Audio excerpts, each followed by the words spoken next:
કિરીટભાઈ પૂરી તારી સાથે આંકડાકીય આવે તો એ જ્યારે બોલતા હોય ત્યારે કોઈ એક કોમેન્ટ કરતો નથી, કેમ કે સામે ગુજરાત વિધાનસભામાં ભલે 156 બેહાડ્યા હોય, 100 જણાને તો ખબર નહીં કે ધારાસભ્ય લેવલે શું કામ કરવાનું હોય કે વિધાનસભામાં કઈ પ્રકારની રજૂઆત કરવાની હોય એ પણ ખબર નથી.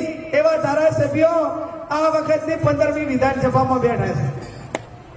ત્યારે આપ સૌને મારી બે હાથ જોડીને વિનંતી છે, આ બનાસકાંઠા લોકસભાની ચૂંટણી એ કોઈ સંસદ સભ્ય બની જવા પૂરતી નથી.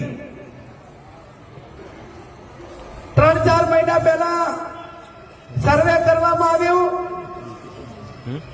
મને આમ તો કિરીટભાઈની બધાએ ત્યાં પાટણ લડવા માટે પણ આગ્રહ કર્યો કે બેન તમે પાટણ લોકસભાની ચૂંટણી લડો.